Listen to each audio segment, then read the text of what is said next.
I warmly greet all the listeners, brothers and sisters, those who already know the Lord, and those who are still drawing near to Him and desire to know Him. The reason for today's message is that many people try to enter the kingdom of God based on their own works. Many people believe they can be justified by their own actions.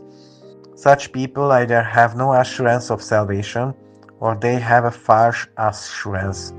Some say that salvation can be lost, and if they are confident in their salvation, it's because they trust in their own perseverance. Yet the Holy Scriptures tell us that even in the Old Testament, those who were considered righteous before God were the ones who believed the word of the Lord. Abraham believed God. Noah believed the word of the Lord.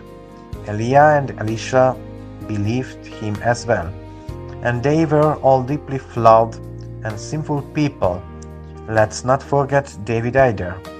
Because of his desire, even though he had many wives, he arranged for the husband of a woman he desired to be killed, and then took that woman for himself.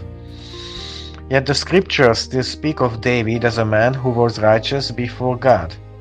After Noah was saved from the flood, one of the first things he did was become drunk.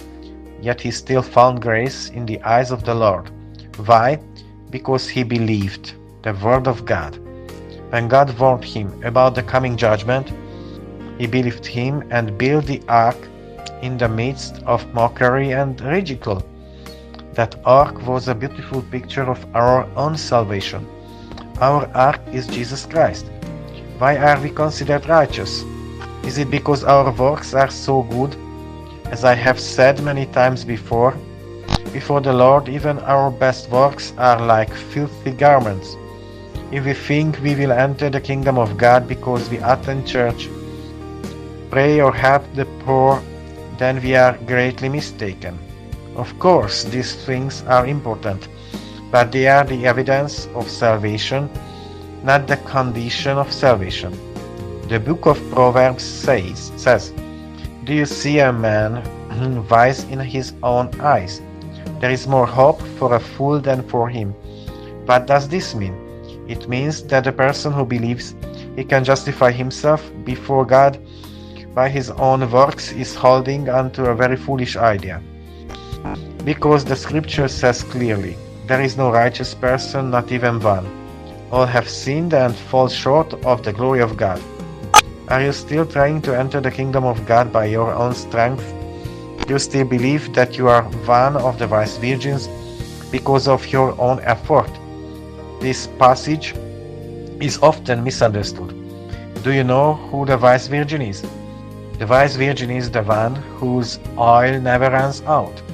And why does the oil never run out? Because that oil was given by Jesus Christ.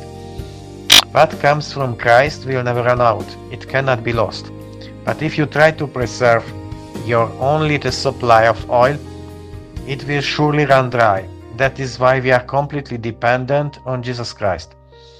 Our own works, our own nature, our fallen human nature cannot inherit the kingdom of God.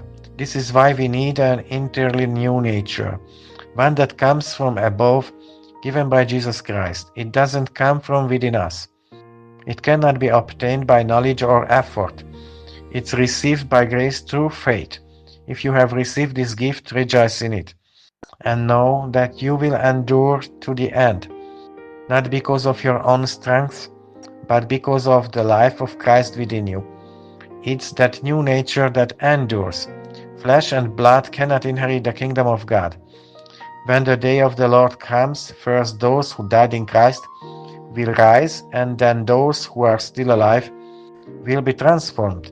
Our bodies will be changed into a heavenly, incorruptible and immortal body, because this present fleshly body is corrupted and cannot inherit the kingdom of God. And if you don't yet know the Lord Jesus Christ and you are trusting in religious performance, whether attending church, casting out demons, healing the sick, or doing many mighty works, know this: if you don't truly know Christ, you will still be lost. But God doesn't desire that anyone should perish. He desires that all should repent and come to the knowledge of the truth.